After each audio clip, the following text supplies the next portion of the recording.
Sandra all the time is here with a cold hard truth.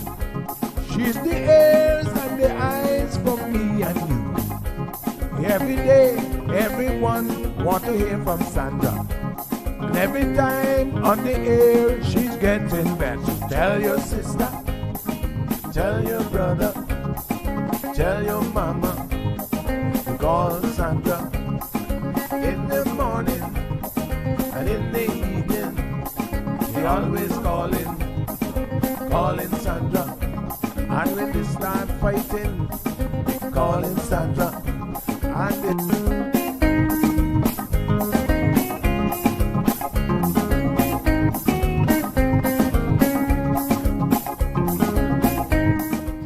That's right, folks. Everyone is telling their mama about the cold hard truth.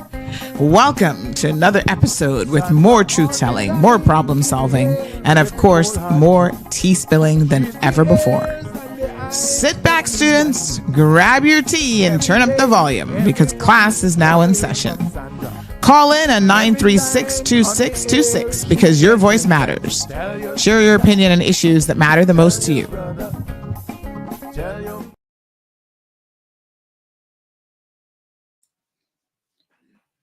Good morning, Cayman. Welcome. Hope everybody's having a good Monday. I feel like we need to play that intro song again, just because our Instagram folks probably missed it.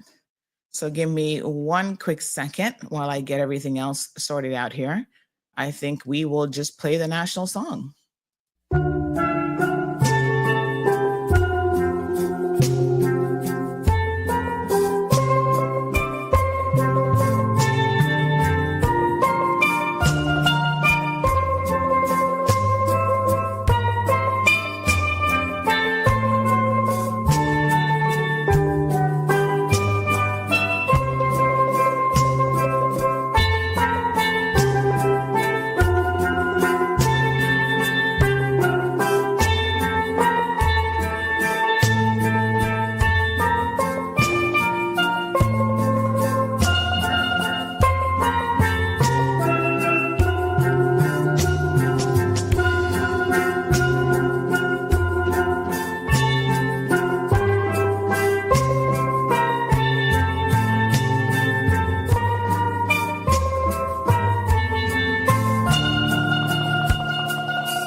All right, folks. I was trying to figure out what's going on with the radio. Looks like I might need some help this morning because it literally keeps kicking me out at 59 seconds. So, let me see if I can get that one fit. Well, that's not on me. So let me message the folks them and see what's going on in the studio. Could be something with the feed on that end. I'm not really sure. So we will request them to have a look at that, hopefully sooner rather than later. But in the meantime, I think we're good on social media. So lock it in, honey, chill on What's Up. And we're going to send out the links now for the social media feed. So, okay. All right. All right. Okay. All right, so let's see what happens. I don't know what's going on, but it's happening every 59 seconds like clockwork. Kind of interesting on the timing. Okay, how's everybody doing this beautiful Monday morning? Happy Monday. Hope you had a safe and eventful, I should probably say eventless weekend. But yes, I see that there was a few accidents over the weekend. There was a really bad one there by Hearst Road. So I'm hoping that everyone is okay from that incident. Let me know if you heard of any injuries, but I saw people outside the vehicle and I didn't really see anyone on the, like there was no ambulance or anything at that point. So hopefully everyone is okay. Yeah, we got a lot to talk about this morning. So let's get into it because we also have a video that we're playing. Good morning to all of our listeners. Good morning, class. Teachers here. Looks like we got quite a number of students. There's no video on YouTube. Yes, there is. I'm going to send out the link right now because I'm watching. Hold on. I just saw YouTube. So let me see. YouTube. We have got, let me see here. Okay, so they're going to restart something on their end for the radio. We've got 183 people on YouTube. So I think we're good on YouTube, on social media. So, all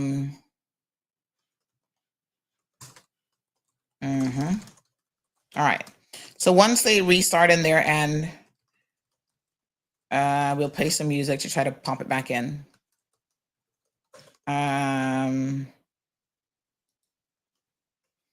All right. So channel has been sent. Windsor Park, Washington Boulevard, folks. Sending it to you. Caymanians in Florida. Boom. There we go. Always good to know how to find us in other places. Because, yeah. No, that's me. Everybody's like, the YouTube is a very small window. No, that's me. That's when I'm not quite ready to go full screen yet. I'm still putting on my little vitamin E moisturizer. Hold on. Just give me a second, folks. Y'all need to see the nice moist face and everything. Okay. Ready? All right, restarted on radio. Hold on. Let me see if we can kick it back in. All right. Restarting. Honey chill. Yeah, something's a bit weird on radio because normally I see several of the sliders moving and I don't see them moving. So that's kind of weird, right? All right, let me know. Hold on, let me play something on radio. Let me see if we can get something going again. We'll find another song. Let's do some of the commercials, some of the election commercials and stuff.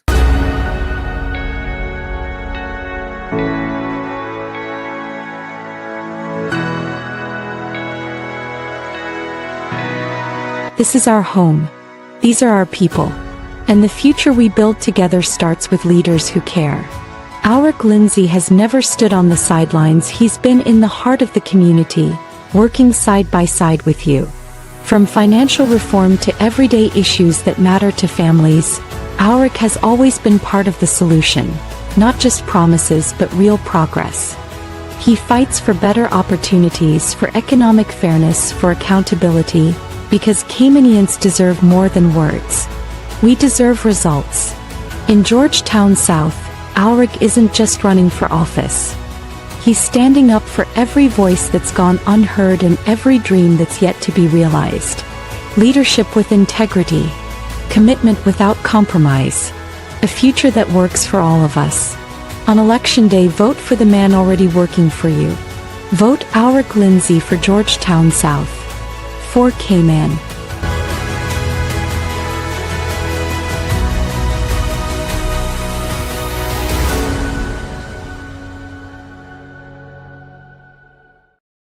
A few more notes. Hi, I'm Melrose Natasha Whitelock. Most of you will know me as Natasha. I have lived in the Red Bay area since I was 9 years old. I have raised my kids in this area. They all remain in this area. Over the years, we've realized that there's many things in our community which has been left undone, unchecked, simply ignored.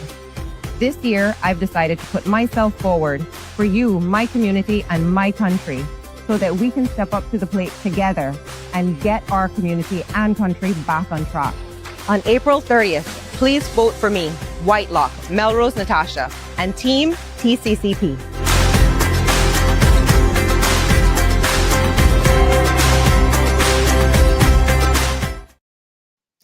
All right, still checking our audio feed on this end to see what is going on the radio. Can't quite get it figured out yet. This one has me a little stumped, to be honest. Let me have a look. I can definitely see my stuff in here looks good. Let me just check everything on the computer just to make sure. It's a bit strange. I'm not sure. I literally did not touch anything over the weekend because I was like, oh, honey child, I'm not about to mess with anything. Sometimes you can't even be bothered because I do have speakers and stuff here that I enjoy listening to, but sometimes I can't even be bothered touching those because I'm like, Lord knows. All right, let me just refresh this screen and see if that does anything. I mean, I haven't muted anything because last time this happened, I actually had this window muted and I haven't done that, but let me just refresh it as a last resort and see what's going on. So give me one quick second, folks. Let's see.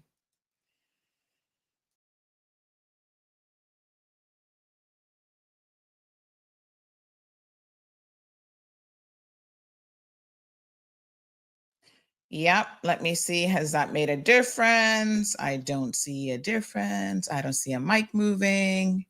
No, no, no, no, no. I don't know what's going on. This is so strange. Wow. This one kind of has me confused. All right, let me just check one thing here. I do have some notes. I'm going to just review my notes. Make sure that everything looks good.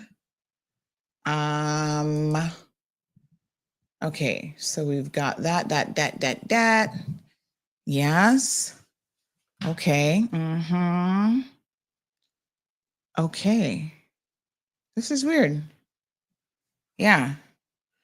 Okay, I don't know what's going on. But I think that the as they say, the show must go on. I wish I knew what was going on here this morning. I don't actually know. I have no clue. It's very, very strange. Frustrating. Okay. I mean, it's weird because it does seem like two different things are going on here, to be quite honest.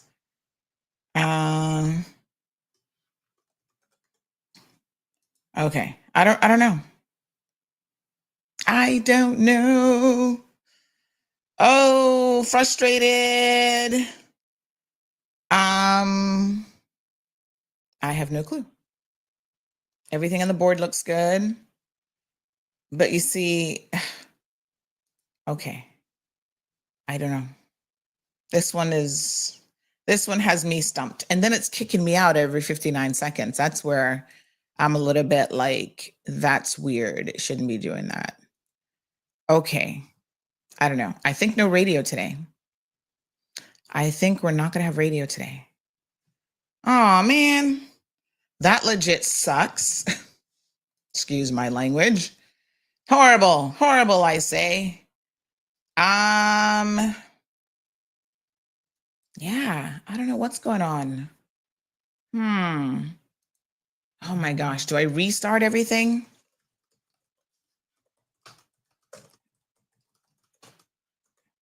Okay. All right, give me 1 second. I'm not going to restart the whole computer because that's going to take way too long. But what I will do is I will restart all of Chrome. Okay, so just 1 second. Let me close that and then we come back to it. Give me 1 second.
Sandra all the time is here with a cold heart through.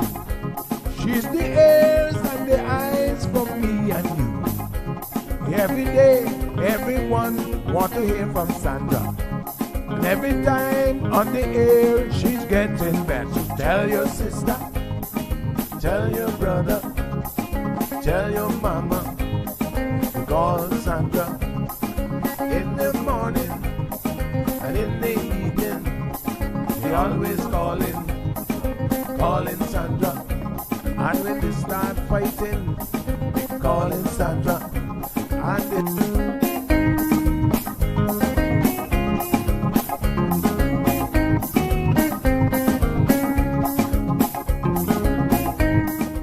And That's right, folks. Everyone is telling their mama about the cold hard truth. Welcome to another episode with more truth telling, more problem solving, and of course, more tea spilling than ever before. Sit back, students, grab your tea and turn up the volume because class is now in session. Call in at 936-2626 because your voice matters. Share your opinion on issues that matter the most to you. Good morning, everyone. Good morning, class. I think we're finally good. Okay. I see levels. It's 1 minute and 49 seconds, and we're still connected. Woohoo! Solve that problem. Let's get it, class A. You feel so good when you solve.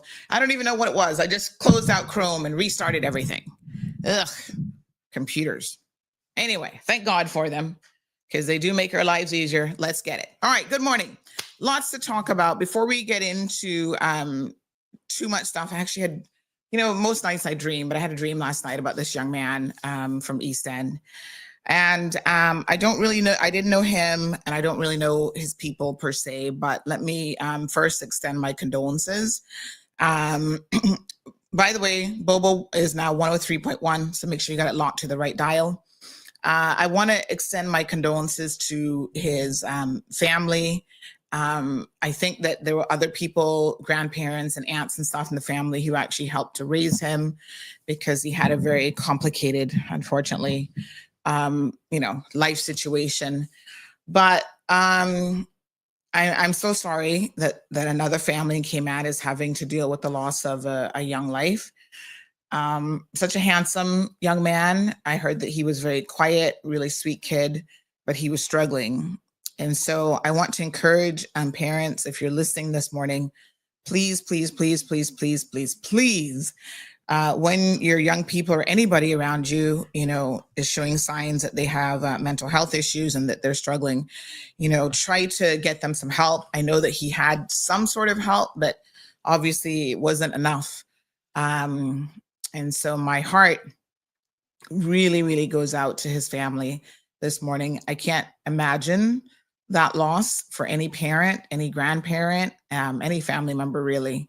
So young, 17 years old, and had the entire, world ahead of him. But young people are struggling in a way that I think we as older adults ourselves are struggling to understand.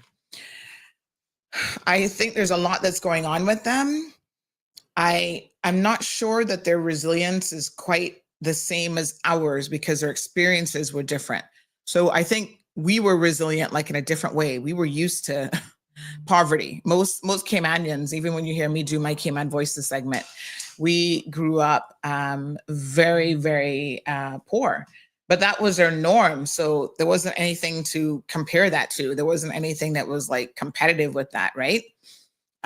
So, even people who had more, I suppose, they were probably a bit more far removed from a lot of us. Now you've got social media, which I think is a big negative influencer for our young people because they just don't know how to manage it. A lot of them are misusing it.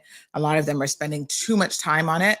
One of the videos, I really need to get these videos from the Alex Panton Foundation, but one of the videos that they showed at the symposium was the fact that our young people are spending so much time, so much screen time, that there's now, we know, sufficient evidence that it is having a negative impact on their mental health. And so when you know that, folks, trust me, that means that you have got to intervene. I'm sorry, but do not give your children phones, and especially since most of you do not have the skills to know how to control those phones. They're very, very addictive.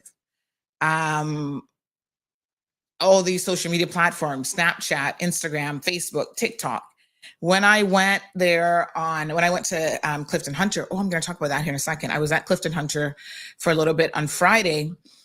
All these kids were like, "Oh, Miss Sandy, give me your phone. I want to add you to, I want you to follow me on Instagram or TikTok or whatever." The obsession is real with that sort of stuff. So I think on the one hand, we did not have those additional stresses in our lives, and that is a huge additional stress for sure. So we didn't have that, and that has changed life in so many different ways.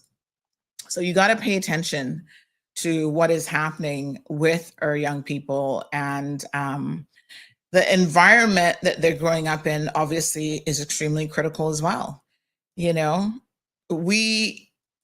I don't know really how to explain it, but I know that we had more of a cohesive group of people like around us. So even when mothers failed back in the day, you did have other people who were able to pick up the reins and do what they could. And a lot of children were raised by, and I understand this young man was raised by, other family members. And then his mother kind of more recently started to interject herself into his life. But it's just, just get them help. Like, I don't know what to say. It's just so difficult. And a lot of our young people are self-harming, and you've got to look out for the signs of all of these things. So I don't even have my phone. Let me ask Miss Stacy to bring the show phone for me, because for some reason, I think it was charging on the counter. So, all I can say is I'm sorry to the family, and my prayers go out to you all. So the other thing I wanted to say in relation to this is let's not play politics. I know it's political season, and a lot of you don't understand the necessity to not play politics with certain things. And obviously, death is one of those things that you should not play politics with. And so I understand in the little district of East End, already things are starting to happen in terms of people playing politics with this unfortunate situation. I can tell you that there are certain family members who are not particularly happy about that. So just ease up on that sort of thing, to be quite frank and honest. Just bring me the phone, the show phone. It's on the counter, please. Okay, thanks. Yeah, so ease up on that. It's going to do nothing right now but cause additional grief and bad blood and feelings within the respective family. So it's unfortunate that people are doing that as well. So yeah, all I can do really is express my condolences.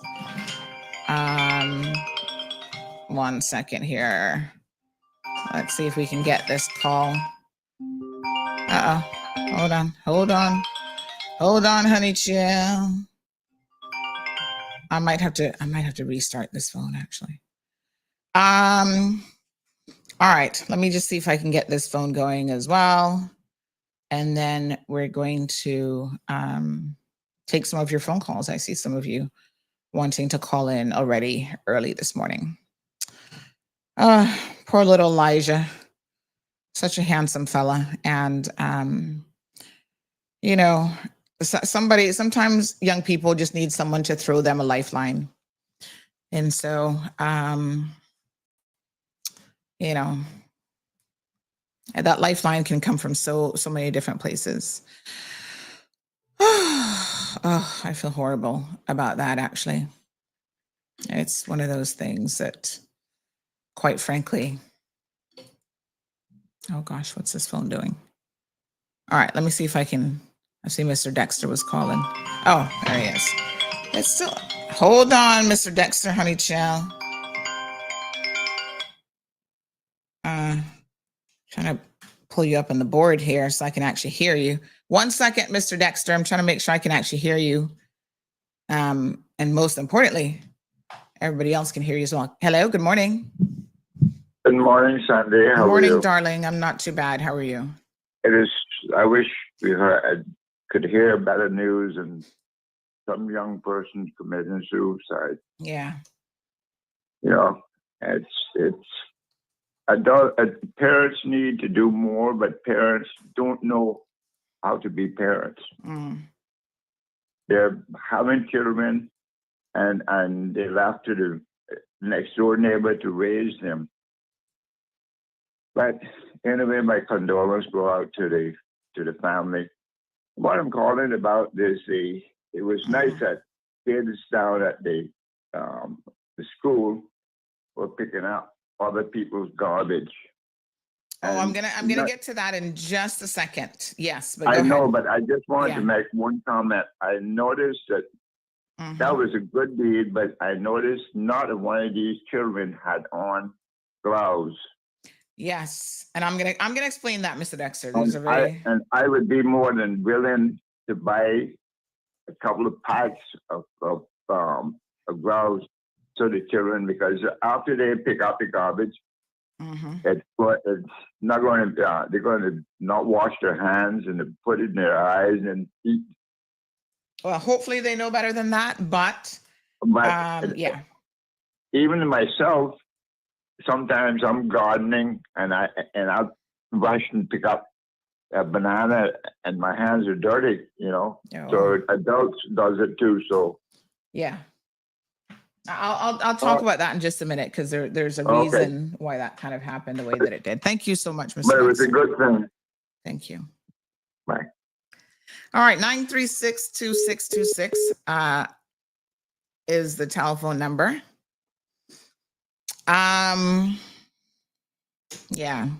So young folks, I know some of you I was so surprised. A lot of them said, my granddad listened to the program and I listened to. So I do want to talk to them this morning. And on Friday, I had the privilege to go to Clifton Hunter. Good morning, caller. Good morning, Sandra. Jewel Hyde here. How are you today? Morning. Not bad, Jewel. How are you? I'm pretty good. Good. Initially, I called in about a different subject, but I do also want to express my condolences to the family of Julian, the Parchment family, the young gentleman that took his life in East End over the weekend, and the Blake family. I want to express my condolences to those individuals. There's a lot of sadness around these islands. But I initially called in I wanted to publicly tell the people of West Bay, especially West Bay Central, I wanted to express my feelings towards them and how receptive they have been to me as I embark on this campaign journey. And I wanted them to know publicly that I really appreciate all the love and kindness that they've shown me. And I'm looking forward to representing them in the future. And I want us to all work together to better these Cayman Islands, because the Cayman Islands need strong representatives, people who will work and fight for this country. The country's at a crossroads and we need strong leadership. So that is what I initially wanted to call in about, but I, heard the subject on the young man, and it would be remiss of me to not express my condolences to other families as well who are, grieving for their loved ones. Yes. So I thank you for giving me a few moments on your platform to do that. Yes, ma'am. You're welcome. Thank you. All right, my dear. Thanks too. Bye-bye. Bye-bye. Yeah, it's a very difficult situation. So I was saying that on Friday, I had the privilege of being invited to Clifton Hunter. This is actually my first time being invited to the campus. The last time I went there, I was trying to give them a voice and talk about some of the issues that were going on there. It wasn't actually an invite. I just showed up on the jail. But this time I got an invite. So let me thank the school, Principal Buchanan, and let me get the young lady's name who actually directly reached out to me at Clifton Hunter. So they had their first ever literacy expo. Miss Denise, big shout out to Miss Denise. Is it Colquhoun? You got to forgive me if I get that last name wrong. But she works there at Clifton Hunter, and they hosted their expo, and it was themed Turning Pages in the Community. And so it took place on Friday at their sports hall. And they were really trying to, she said, promote unprecedented partnerships that highlight the importance of literacy in school and the wider community. So we were invited, and I went and I talked about the importance of literacy and just education in general, because I know a lot of young people will look at what we do here on CMR and they see certain aspects of it, and they think that being an influencer and on social media is like really easy. You just throw up any kind of foolishness and that's it. But, that's not quite, that's a small part of what we do. This is a business. And so there are many, many facets and many, many elements to running the show, the literal show, and other things. And literacy is an extremely important part of that. I have to correspond with people via emails. I have to draft contracts. I have to sign contracts. Good morning, Hero Blair. I haven't seen you in a minute, sir. Hope you're doing well. Thanks for tuning in today. So there are lots of moving parts to any business. And so this business is no different than that, right? We do have to write stories. The story platform is a big part of what we do. Now there's other people, some of the 3, 4, 5 fully, and the other guys, they don't have a website. They're not writing stories. And they're not, and I hate using a term like traditional media, because I don't consider ourselves traditional media. We broke the mold. We came in here smashing things. We were the bull in the china shop. We smashed up all kind of stuff, and we certainly have broken the mold. So I think they're doing it in a very different way as well. So not to take away anything from what they're doing, but what I do requires a degree of literacy that is really, really important. Yeah. In any business, if you want to be a plumber, you're going to have a much harder time if you're not literate. And so I want to encourage our young people to get the foundations right, the foundations of their education. It is extremely important, and you can negotiate deals and make all sorts of things happen for you in the world when you have your focus on your education. So I, gave a little talk to them, and afterwards, I was able to spend a good amount of time with them. We took so many pictures because most of the kids were like, oh my God, Miss Sandy, can I take a photo with you? And I had some rules, none of these hand symbols and all this kind of foolishness. I'm like, if you do that, your picture will not get posted because they want to see their photos on Instagram. So I'm going to do some of that today. I was like, your pictures are not going to get posted if you do that. So don't come here with no hand symbols and all this kind of foolishness. Put it down. And they wanted me to autograph their books. So big shout out to Life. That is, I forget what it stands for, but it's literacy, something for life. Oh my goodness. Hold on. Let me see if I can find what Life stands for. But anyway, I had a really, really good time with them. I got to see the young people. Let me see what Life stands for. It's a literacy nonprofit, I know. And I think Woody Foster was actually instrumental. So it's literacy is for everyone, Life. And so it's a nonprofit organization dedicated to improving literacy levels across the islands, founded in 2012 by members of the Rotary Club of Grand Cayman Sunrise. And it focuses on educational initiatives to enhance reading abilities among children and adults. And so they were actually there, like giving out books to the kids. And so the kids were bringing their books and asking me to sign their books. Who knew that Caymanian children wanted my autograph, honey chill? So I was happy to do so, and just putting a little line in there, encouraging them to, commit to lifelong learning, commit to literacy in particular for that day.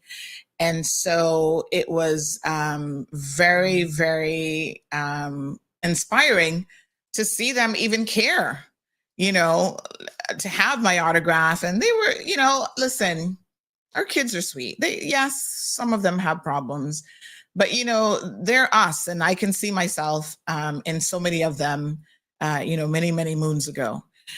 And so I was saying to them, after we got through adding everybody to Instagram and TikTok and whatever, I said to them, listen, really, I want them to focus on their education and focus on school.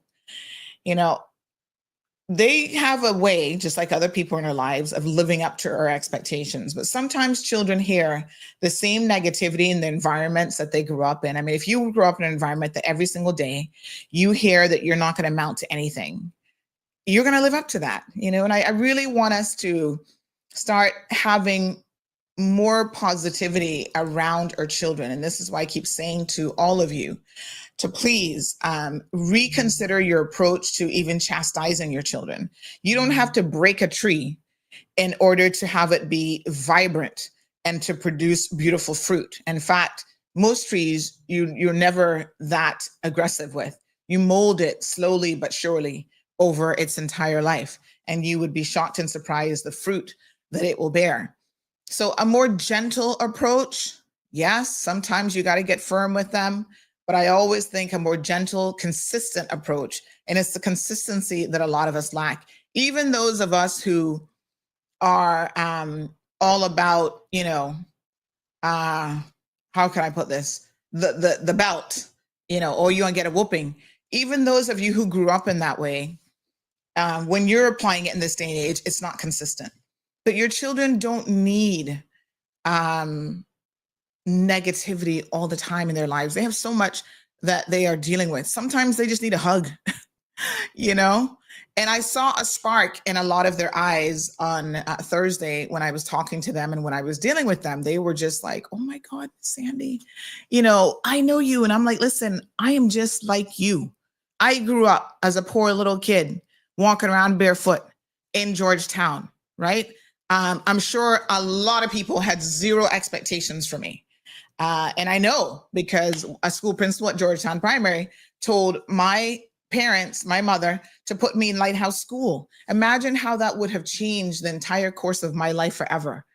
Putting me in Lighthouse School, right? Because they had no expectations of me. And now look at me, you know, bachelor's degree, law degree, master's degree, all sorts of certificates. You know, it's endless what you can do, but you have to be in environments that see your potential and that actually encourage you to live up to something, to do more, to strive. When I was in high school, you know, I was around people that I saw students working full time, going to school. They had a certain hustle about them. I was in the honors classes and those people were dedicated, right?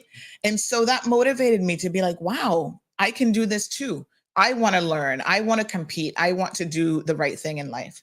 So I think that is something that we could really aspire to do more of as parents and as community leaders with our children. So we had a good time. And I was saying to them, you know, in the very near future, we here at CMR are going to be launching additional platforms. We're going to launch our CMR radio. We're going to do CMR TV. We're going to get on it. And for me, youth and young people, they're going to be a big part of our vision and what we want to do. The government used to have a youth-led talk show. That has disappeared and it's never come back. CMR is bringing that back. And so they were all excited. They're like, oh, miss, I want to be on CMR. And I said, listen, we can work it out, but you guys have to know that there are always rules. I mean, there's no free for all here. There will be rules to how this will work. The younger kids are going to have their own literacy program. So more in age with my daughter, you know, they're going to have like a reading program. And so I want to get them reading and stuff as well. And I told her about it. She's all excited. Since then, she's been practicing her reading even more.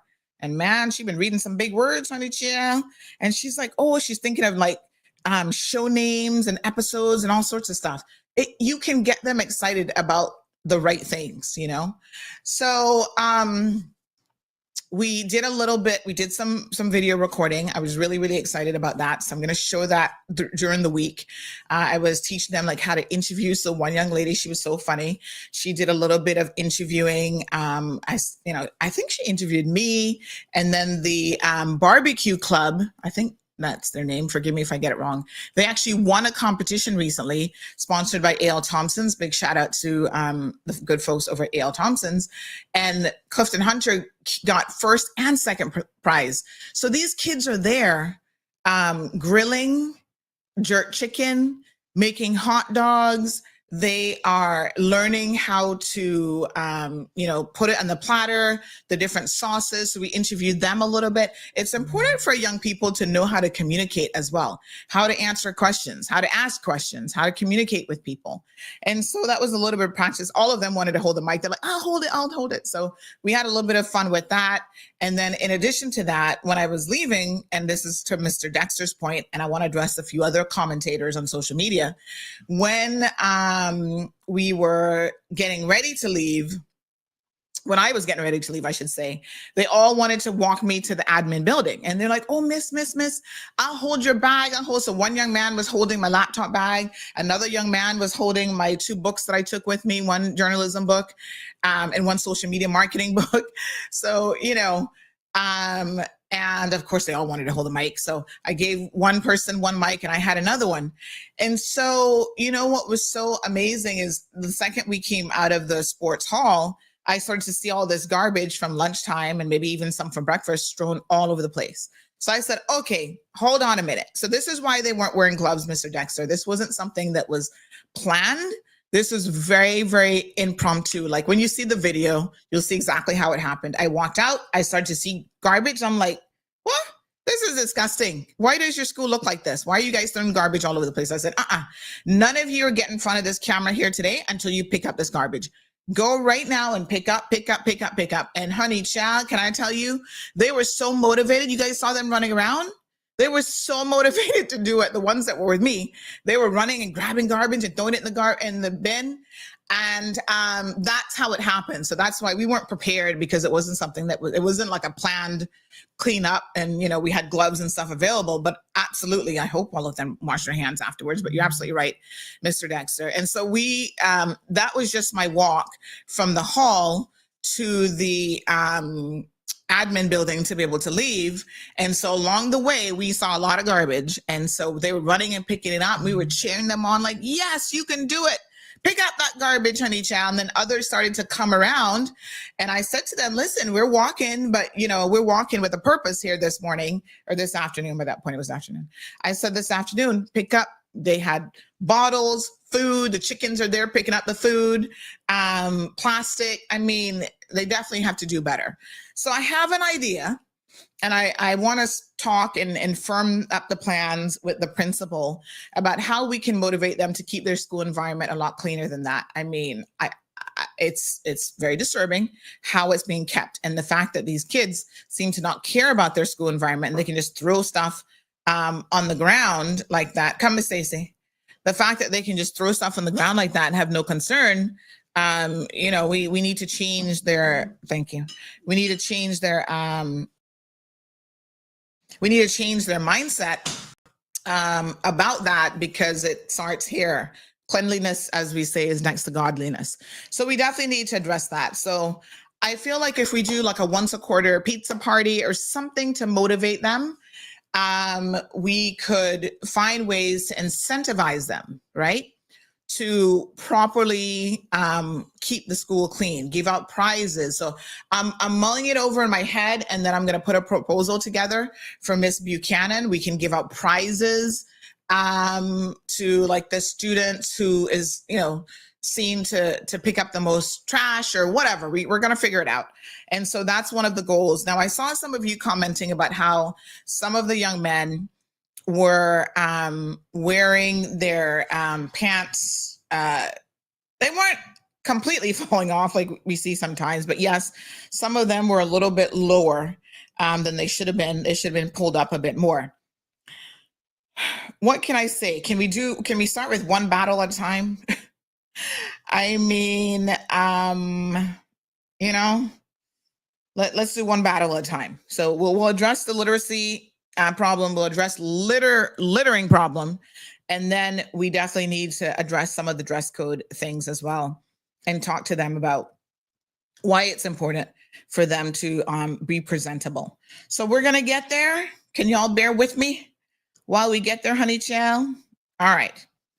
So I want to talk about another very, very serious topic this morning. We do have a video that we're going to play around 9 o'clock, one of the candidate videos. And I'm going to share on social media, so keep an eye out for the videos of the young folks. Oh my gosh, I have so many. I'll put up the interviews and stuff, so please keep an eye out for those, okay? And I'll share it during the show as well. But so many of these young ladies, I mean, they're so beautiful. Gemma McLaughlin, I saw your daughter. Everybody's like, do you know my mommy? Aeon McCook, I saw your son. Hold on, I'm going to show you guys a few of the pictures on here real quick. But we had an absolutely fabulous time with these young folks. Our future is bright. We just got to encourage them as much as we possibly can, because, I feel like none of these kids are inherently bad or horrible children. They just need, good programs and something to incentivize them to really do the right thing. So let me just show you guys one or two little pictures here. Yeah. And so I was proud of them. I think this young lady here with the glasses in the front, she's got a lot of potential. She's very, very interested. She did a couple of the interviews and stuff like that. So, just really gorgeous young ladies and young men. So we're going to work more with them. And so stay tuned. for more on this front.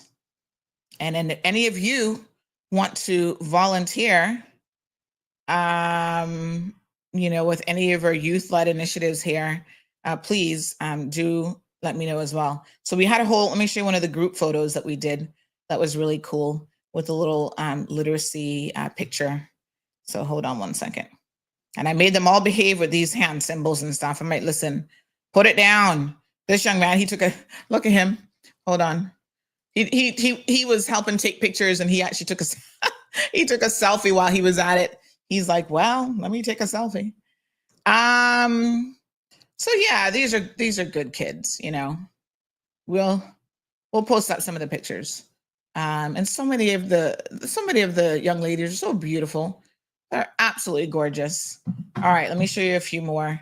And then we're going to move on to something that was causing a lot of controversy over the weekend. Ugh. Oh, Lord Jesus, what a hot mess. All right. So let me just show you some of these as well. So big shout out to Clifton Hunter. Thank you so much for the invite. I really, really appreciated it. And big shout out to the students there at Clifton Hunter as well for doing an amazing job. So yes, I mean, I see where some of the pants are a little bit lower than they should be. And, we can work on that with them. I feel like they are going to make some improvements there as well. So there we are. We had lots of young folks. If you see any of your kids in these photos, give them a big shout out. Say, honey, child, I saw you on CMR on the Cold Hard Truth this morning, all for the right reasons. Thank you so much, Park Journals, for reminding us about the importance of child safety. And she recommends the program here, the Darkness to Light program, which everyone should do regardless, because we all intersect with children. I did that many, many years ago, got my little certificate. Heartbreaking, but something that is required for people who work with children. So thank you, Park Journals, for the reminder on that front as well. Absolutely, absolutely necessary. But look at this. Nice, handsome young men and young ladies. And yep, one was holding up his little book there. He had a comic book. So encourage your children, folks, to read. It's so incredibly important. All right. So shout out Clifton Hunter, Miss Buchanan, and her entire team. Thank you so much for hosting your literacy expo, and we look forward to next year as well. So I need to talk about a video that unfortunately reached us on Saturday afternoon, and we had to post it up, and it breaks my heart to have to even talk about this today. And I'll share the video. As far as I can recall, there wasn't any profanity in it, thank the Lord. But I want you all to listen to this, and then we will talk about this. Who got your work permit? Angela Thompson got your work permit? Angela got your work permit? Angela Thompson. So who got your work permit? May I ask a question? I'm only asking, somebody calling me. I want to ask you a question.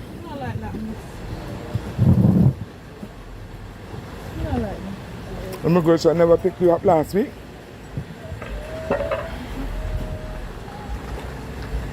I'm recording you. I don't like that one.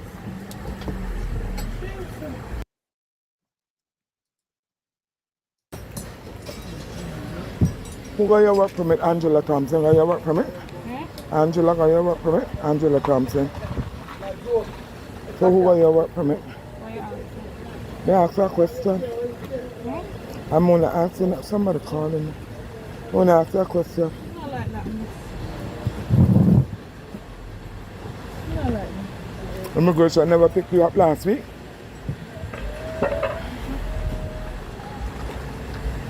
I'm recording you. I don't like that one.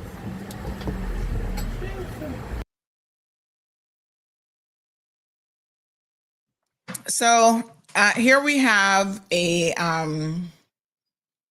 video, and most of you, I think, recognize the the voice as Carmelie Miller Hemingway, I think is the latest last name. What a sad situation. I think most of you know that, unfortunately, this person happens to be my sister. And I say unfortunately because it is unfortunate that once again, I'm put in a position where I have to address something that she's doing. Oh God, I don't even know where to begin. Marshall says, Sandy, what's wrong with your sister? I wish I knew. I wish I could tell you. I wish I knew. At one point, she was supposed to be in the church. And I guess for a hot minute, she was trying her best there. I don't know if it was her best or what was going on there. But for some people, they have been in a life cycle of always doing the same thing over and over and over again. And so nothing will ever change for them. They real change just isn't coming. So I'm not holding my breath. I don't think anybody's holding their breath. If you know her and her history, which we have even touched upon on this show, it is just a sad state of affairs. I don't really care who it is. We saw, funny enough, the last video was a dear cousin of ours who, Sherry Ann, was doing the same sort of thing, recording someone. In that instance, it was a Filipino young lady, again, pressing her for information and, oh, do you have a permit, or who holds your permit, or why do you have a job that Caymanians could have? And, y'all want to go work for WRC? By all means, go and apply for a job. I'm sure they could use people in enforcement. But until then, this sort of ridiculousness where you go around recording people and, you feel the necessity that to kind of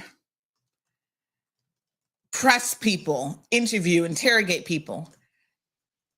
I don't quite understand what this is all about or what you're hoping to achieve. It's sad. There's been a lot of posts on social media. The video has definitely gone viral. The last time I checked, it had last night quite a sufficient number of views. And then she's taken to addressing other people. One of her daughters called me in tears yesterday, asking me to please take the video down because it's making her look bad and people are targeting her. They're harassing her now. They are, she's got children that she's worried about. This reflects poorly on other people. What I want to say is this. Don't take on, and I'm saying this to my nieces and nephews and anybody else, when you have family members that, they're on a negative vibe and they bring out the worst in everyone in the community, you don't have to take that burden on. So I felt sorry for her, obviously, when she was crying and stuff and talk about, I know their entire lives have been one big challenge after the next. Some of these children have not gotten jobs in life or opportunities in life. They've been denied opportunities because once people found out who you are, they're like, oh God, no. The apple can't fall far from the tree. All these assumptions that people make about you. And so what I want to say is you have to forge your own path. And I can't imagine having a mother like that and the difficulties that would cause you. But, sometimes you have to distance yourself from people like that, even when they're related to you. So don't take this burden on. And I think people in the community should be mindful that just because someone is related to someone, that does not mean that they share their viewpoints, that they share their opinion, or anything like that, right? Just give them some grace as well, that they're not part of the madness. It's unfortunate because I know that my sister could do better if she was really motivated to do better. She's not a stupid person. And I don't know why this is going to be her life story, it seems like, until the end. All I can say, folks, is wow, what a mess. Anyway, her daughter did send out a message essentially saying, look, please share this. And we shared it. She says, I cannot change who my family is. This is God's choice. However, that doesn't mean that I agree with their actions or condone what they do. It also doesn't mean I have to engage with them in any capacity. Please do not involve me in anything that doesn't directly concern me or my 3 children. Really, really sad situation. I agree that this video is disgusting. She has a history of harassing women who supposedly are talking to her husband or has some interest in him. And it's just a repeat cycle from one husband to the next. And it's just really, really disturbing. And if you see what you going out there embarrassing yourself and your family for and rolling up on people for, if you see what the man looks like, good Jesus, please, Lord, anoint people with some common sense. Not worth it in any way, shape, or form. Not in the looks department, not in the monetary department, nothing. Our people have a knack for, remember the fight last week, the 2 women fighting in the parking lot? Our people have a knack for fighting over foolishness and over men that dogs would even want to fight over. I mean, let's really be serious here. I mean, fight for something that matters, right? Some of y'all need to be out here fighting for your children. Had you been fighting for them, they might have had a better chance in life. I'm just saying, people, get your act together. Since when is it our business to go around interrogating people about who they work for? Listen, WRC needs all the help they can get, for sure. If something comes up and you're able to provide them with a tip or with information, simply email it to the enforcement email address. I think they have some hotline number or something as well that you can pass that information on to. But going up on people and recording it, what is the end game? So she did address some people who I think were very critical of her. Mind you, the post has about, let me see if I can check now. It has a lot of comments because a lot of people were very, very put off by this. And so she decided to address Beto. I don't know why she selected Beto of all people here, but she decided to address Beto. And so I guess that one must have, I don't know, pinched a nerve or whatever. But anyway, there were some, let me just check and see how many comments it actually had. 646 comments, and it has been viewed now, 327,000 views. 327,000 views. This is an embarrassment to the people of the Cayman Islands. And unfortunately, some people don't care who they embarrass, So she has an explanation, says, I'm not going to declare myself under no circumstances. I don't know what that means even. No one understood what took place. That video is not supposed to be on social media. So how did other people get it? This is the thing that I'm confused about. If it was not supposed to be on social media, I'm wondering how people were calling me about this video. So you record a video yourself. What would be the purpose of you recording it? It wasn't supposed to be on social media, but yet you're sharing it with other people. Like, what do you think weeks after a similar video went viral on social media? Why would you turn around and share it with people and then say, oh, it's not supposed to be on social media? What do you think is going to happen if you give it to other people? Like, I don't even understand. I don't know. It's like people do these things and they don't think, because the anticipation, I guess, was to try and make that woman look bad, that Jamaican lady. And in fact, she ended up making herself look absolutely ridiculous and absolutely bad. 327,000 views. Y'all sitting here thinking Auntie's joking. Let me show you. The proof is right there on the screen. I don't have to lie about anything, honey child. So I would say this went beyond viral. She said, unfortunately, someone sent it out and everybody's bashing and tearing down and not understanding and making it seems as if it's about a man. It has nothing to do with no man. Well, then we'd like to know what it has to do with, because for some people, that's all that they know to fight about. Like I said, is some scrappy head man that isn't worth a fight. I wouldn't be fighting to even keep them. They would have been gone so long ago. It's not even funny.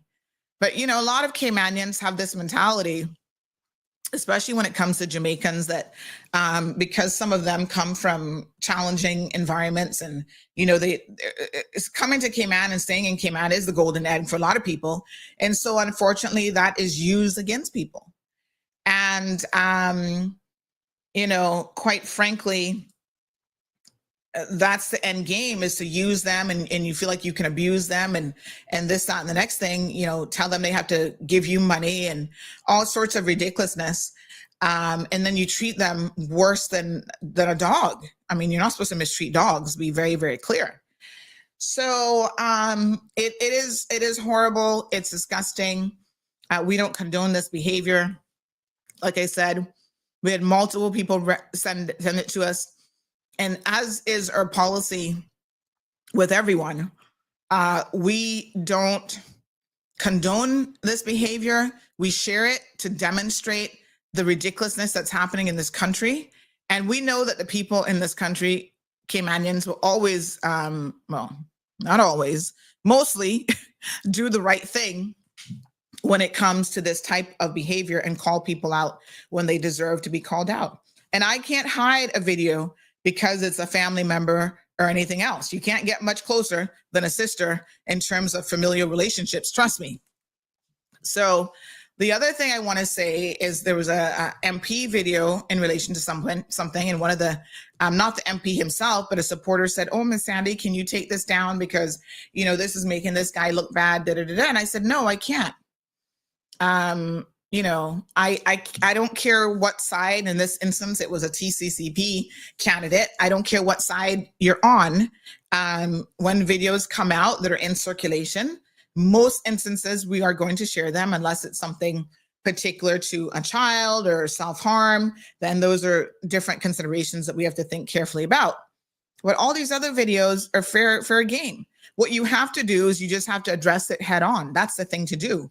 Not pretend like it's not being circulated on WhatsApp already. And just because Auntie Sandy hasn't posted it up doesn't mean that it's not already in the community. So I want to encourage Caymanians to, if you want to walk around with a camera and record something, CMR is going to be accepting your applications here shortly for CMR TV platform. When we launch that, we need people to cover news and events. Who knows, you might actually be able to get paid for that sort of thing, but you won't get paid for going around harassing people with your nonsense. So, you know, everybody wants to be, you got to have some camera skills too, by the way. Let me just put that out there. Those of you who want to go around harassing, and you see the look on this woman's face, right? If looks could kill, trust me, y'all would be in trouble. What is that? How does that song go? Dape know who to frighten. Let me say this. A lot of you continue to engage in this kind of behavior, and you really invite certain types of nonsense in your life. Who sung that? Who sung that song? That was DeMarco. Dape know who to frighten. I need I'm trying to think. Does that song have any profanity in it? I don't even know. I need just for this segment, I need just that little chorus part that says Dape know who to frighten. So yeah, because y'all clearly don't know. You know, it's sad because people are constantly rolling up on people. And what I'm going to say is the same way that I was rolled up on. One of these days, you're going to be rolling up on someone and they're going to defend themselves in a way that you're not going to appreciate. So I would really, really encourage you all to don't think that everybody is afraid of you and that you're some big bad wolf. You got to stop this nonsense, because one of these days you're going to go up to someone. I think this woman is working in a garage or something like this. You're going to roll up to someone and they're going to have something in their hands and they're going to do something to you. And everybody's going to be sitting here going, well, did we not see this coming? You know, how many times do y'all expect to roll up on people and harass people and they're never going to, they're never going to respond? You know, it's ridiculous. The song is clean, says Shanier. Let me see if I can download it then. Because yes, honey, child, Duppy definitely know who to frighten. Let me see, is this one version of it? I'm taking your word for it that it's clean now. Don't get us in trouble. Hi. People sending me the link. They're like, yes, Sandy, drop the tunes then. It is very, very unfortunate. Caymanians, get it together. This is such a poor look for us. I can't even begin to tell you. And the fact that she's unapologetic certainly does not surprise me. You know, I, in fact, would say that that is her MO. She's not going to apologize. It is what it is. You guys are going to just have to accept her as she is. I suppose at the end of the day, when you know how people are, that's why my MO is just to leave people alone, right? I don't have a relationship with her. I don't want a relationship with her. The chances of her, unfortunately, dying and me never having a relationship with her ever again is very, very high, because I don't really like that kind of drama around me. And she has proven time and time again that she's not someone that I even want to call a sister. And, you know, that burdens my heart. And without a doubt, it's very, very sad for me to say that. But I know from life experiences, you cannot have this type of negativity around you. You know, mind the company that you keep, because the company that you keep says a lot about you. And the people that you hang out with also say a lot about you. And you give people chances over and over and over again. And when somebody shows you who they are, you have to believe them. Okay? Stop allowing people to come into your life who do nothing but cause havoc and disruption and destruction. And they have the audacity to post up about how they're not going to apologize to someone as though they have done nothing wrong. Well, that's life, you know. It is what it is. And I'm not here expecting any miracles. And I know that I'm not going to be changing anybody. Let me drop my little tune this morning. Yeah, boss. Where's my little volume? Let me increase the volume. Right? Dumping no who fi frighten. Make them true. Until Jesus strike them with lightning. You have a problem, talk direct to me. Shine down the place if you want step to me. Yeah. One to them. Dumping no who fi frighten. Make them true. Jungle Jesus strike them with lightning. You have a problem, talk direct to me. Shine down the place if you. So what can I say, folks? Duppy definitely know who to frighten. And, but you know, my aunt always used to say to me, good old Aunt Lottie boy, I had a dream about her the other day and her birthday. Her birthday was actually April the 10th. But, you know, there's a saying that everybody thinks they're big and bad, but there's always someone out there bigger than you. And there's always somebody badder than you. So watch yourself. That's all I'm going to say, folks. Rewind, pull up, strong-willed. All right, folks. That's all I can say about that. It is absolutely disgusting behavior. Justice will be served, says Caymanians won't like you, Sandra, for stating the facts. They expect you to be negative. You know, it's unfortunate. You know, we have problems here. We have work permit issues, but this is not the way that you go about trying to highlight any of that. This is what you do when you are just trying to cause trouble. Jonathan says whoever is harassing the children of the lady in this incident, it's about need to be called out and held accountable for their actions. Well, I don't know who those people are. I think it's more an issue of people like messaging her, like, what's wrong with your mom and this and that. And not everybody can take that kind of stress and burden. And obviously she doesn't care because she posted another comment about her own daughter saying she doesn't know why she sent that message to Cayman Mall Road. I mean, the lack of sensitivity. Some people don't have any degree of care for anybody else in this world. So this is what she said. I don't know who I tell my daughter, again, she calls us out for misspelling her name, but then she can't even get the post right. Anyway, she basically says that to send this to CMR, and I hope the CMR know how to spell because my name is spelled wrong. I did not say such a thing. I am not sorry for what I did. I'm not sorry. So again, she's not sorry. So she's showing you who she is. Pay attention, folks. She doesn't care. All right. So let's make it very, very clear. And I hope that her children are also paying attention. I'm not here to come between any parent and their child, but those poor children have really suffered in their lifetime. And for you to say that your daughter has shared that she's being harassed or children are being harassed, all this kind of stuff, and for you to say, I don't care, certainly says a lot about you and the type of person that you are. So there you have it. Island Pearl says, for all we know, she undercover for enforcement, Sandy, collecting info and video footage for them. And I'm pretty sure she know she was going to end up on Mall Road. Her way of saying, I'm here. I'm still here, sissy. Lord Jesus.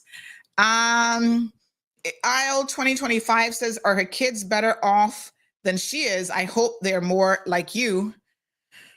Oh, Jesus. Fresh Joe says most of these parents are cycle runners, meaning they were grown up a particular way, and instead of breaking that cycle, it continues. Aisle 2025 says also that too many parents in Cayman don't even want kids.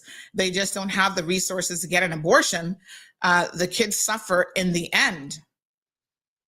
Abby says, push that kaboom button. Maristar says, but watch Sandy vibing. What a mess. Cayman says, waste of space. Strong Wilt says she's lucky she's not in Jamaica. Well, the funny thing is she goes to Jamaica a lot, and I wonder if in Jamaica her behavior is adjusted because she loves all things Jamaican. So that would be interesting. Indeed. So, and by the way, you know, since people around here want to be big and bad, if she could go by the police station, because they are looking for her to serve the court notice to appear in the instance of where she assaulted me or attempted to. It was common assault because she never laid hands on me, but they're looking to serve you those papers so that that can go through the court system. So Mr. Stanley is looking for you. You can go by the station because, again, you know, people big and bad, they don't have no fear of the police or anything else. By all means, please go and see Mr. Stanley and they can issue you that warrant for you to appear in court because they've been looking for you for quite a number of months now, in fact. So go do that. And you see now people say they don't care, but when they start to get these convictions showing up in their record again, and then they lose rights to like their US visas and other stuff, and then they want to get upset with people, you see the vicious and absolutely disgusting cycle. So somebody's calling this number. Good morning, caller. Good morning. Morning. You're on. You wanted to call the radio? Hello? I'm seeing caller. You were the same person I talked to a couple months ago? Yes, but I'm actually on air. Well, I don't know if you talked to me, but I'm on air right now. I called Pastor Bob number. Are you a member of Pastor Bob? No. You're calling the other number again? No, sir. I don't have anything to do with Pastor Bob. I think we were going to talk. You still can't reach Pastor Bob? Let me call you back. Let me call.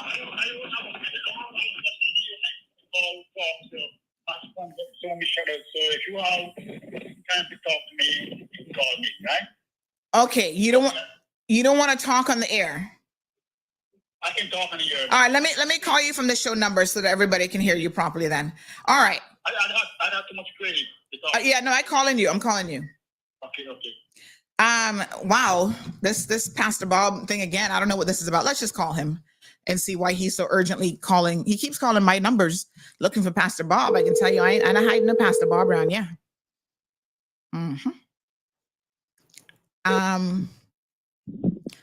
Good morning, sir. Yes, ma'am. Yes. What's going on? You keep calling me for Pastor Bob, but I can assure you, there's no Pastor Bob here. Yeah, I must say that I think I'll call the right number, but I find it I'll call the wrong number. But look like the Lord trying to push you in my direction because you called my other number today as well. So the number I call is on you. Yes. Oh my God. What a coincidence. Right? I know. That's what I'm saying. Pastor Bob again. Yeah. Tell me what's going on. First of all, who's Pastor Bob? Which church is this that you're trying to reach him at? Pastor Bob is the head church of Assembly of God at the Hurley's. Earlier on about where they singing Christmas tree. Oh, okay. Okay. He's the pastor head on that end. All right. So, yes, sir. So what my point is trying to get across to you all. We got 3 branches in the Cayman Islands, right? Mm-hmm. What kind of church is it? Like Church of God, or what kind of church is it? On the pastor, CIAG. CIAG is the one that we got in Cayman Bay, right? What does that stand for? The People Church. Oh, there's so many different kind of churches now. I can't keep up, honey. Yeah, tell you. Most of them are dirty churches, eh? Wow. All right, they get crossed now to the church at Cayman Bay. I've been there from 2000, probably around 2013, right? The first pastor that we had there, he had a license, right? Listen, the first pastor we had there, he had a license, right? And he put in 10 years. And before he leave, Pastor Bob got another pastor come down here, right? But the pastor we got to come down here, he just a backup pastor. He had no brain. He left America with no brain. Oh Lord! To come down here to run a church. So he's from the States, then you said? Yeah, he's from the States. He's from Brazil and he went from Colombia. So it's a lot. Yeah, a lot of mixed up here. Yeah. Okay. So this is a Spanish-speaking church, or are most people Spanish-speaking, or it's a mixture? We got all different nationalities. Okay. All right. Different nationalities: Africans, Spanish, Philippines. Okay. Australia. Oh my God! You just called them. Yeah. So it's a very diverse church. All right. Yeah, just like how we use in the Cayman Islands. We have a number here with different nationalities. To see what these are, right? Okay. And I try to get across. I see some stuff going on in this church, right? My eyes don't like. Oh. And so when the first pastor we here, the church was good, right? I this church now that under this pastor we got here, it's just going down the drain. So I took the strength on myself. Tell the people, say this church is not fit for the Lord. Because there's so much thing going on in the church, and God don't deserve that kind of way, that kind of manner. Yeah. I'm a setup team, right? I get there, I leave my yard 6 o'clock in the morning. I be up from 5 o'clock in the morning, getting ready, clean, brush my teeth, get there for 6 o'clock. I mean, get on the road for 6 o'clock, and I can get here at 6:30, right? And I've been setting up the little kids' room, setting up all kinds of signs that, that let the people at church, is getting ready to open for 9 o'clock. And after that, I see some thing going on. A girl and a guy, sometimes they're there to, help do the little kids' church. And when they're not there, then I have to do it, right? So one morning, they weren't there, so I had to go there, I go in there, I smell this funky scent. And the girl, the Cayman girl, two of them came on. She looked at me, and she could see that I had my nose clogged up that I couldn't inhale this kind of scent, right? And next Sunday, so my wife then looked up, you know, yeah. She told him what I had smelled, you know. Okay. So anyway, I go when you say funky scent, like you know, people having sex. I mean, having sex. Oh leave, my you know, God! What stuff, you know? At the church? Yeah, at the church. Lord right? Jesus, take the wheel now. Yeah. So anyway, I go behind the we have the little kid stuff down behind the curtain, you know, little mats and stuff. And this is in the room where they teach the children? Yes, ma'am. Lord Jesus, say it ain't so. Yeah. Okay. Oh my God. Here. So anyway, I took my time and I taught my the pastor with the pastor, you know. I took my people in, you know, while we go here in the church. I'm walking here in church and they can't see what I'm seeing, you know. And I kind of, I don't like this church too much. You know, I don't like the way this church is going on. Right from good to bad, you know. And, you know, I told his wife, I said, not everybody laugh up in your face is your friend. Not everybody sit by the table is your friend. Right? Good? So I started spreading the news and the church in this church is not good for the Lord. And he got some people in the church now is doing his dirty laundry, you know? Trying to use that, you know, what I say is about the church and so me and him had so one day he called me and said, you'd like for me in another meeting. So I addressed all these things to him, you know. I addressed all these things to him. But I can't find out he was ignoring me. So you told him your suspicions. Yes. Okay. And what did he say to you exactly? He didn't really have nothing to say. I just kept on talking and talking. And I said, okay, I hope you got a message, but he still not got a message. The last Sunday on the 30th, that place got so hot with the AC. That's the most people I've seen fun in that day to keep cool, right? AC went out. It was always I took my time and I told the pastor this over and over. Sir, you need to get the AC fixed. He still ignored me. In the morning on the 30th, the guy came came out of the place to check out his AC. So I stopped and talked to him. I say, I've been at the pastor now, I didn't know from a long time ago, but he just ignored me. So I said, somebody from the church called him. I said, the pastor called him. So who called him? Somebody called him, just called him to come down here and, you know, stay free, you know. So anyway, but I've been at this pastor now from a long time about this, you know, and he just ignored me, you know. And one of the guys that's from Africa, this one day, the singers on the praise team, on the, you know, on the praise team, right? He's one of the singers. And say that again. He's one of the sinners? One of the singers. Okay. He's a singer in the group. Oh, you know? singer. Oh, yeah, sorry. Yeah. I thought you said one of the sinners because I was gonna no, say most people in church are sinners, so that might be nothing unusual. Because he's one of the races. I seen him selecting a white man who was trying to sing and him, and he didn't want nothing to do with the white man. So I told the pastor, I didn't know he had races in the church. Oh Lord, church full of drama though. Yeah, that church is full of drama. That church needed to close down. I came out of the Saturday to find and some, you know, little. Where in Caymanians is this church held? Right in the theater. Oh, that one. That one. Now you're talking to me.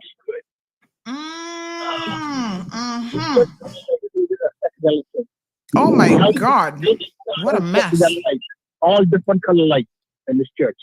And the people, I did a lot of churches here, and when the praise team up there singing, and you know, everybody is quiet and you know, listening to what is going on. But in this church now, they are rocking like this is a rock and roll church. This is what we do it in where we come from. You know, forget about the goodness of the church.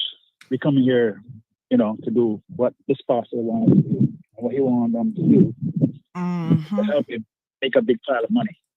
You want to leave this church here like about $40,000, and he's not a qualified pastor. He didn't have a license to.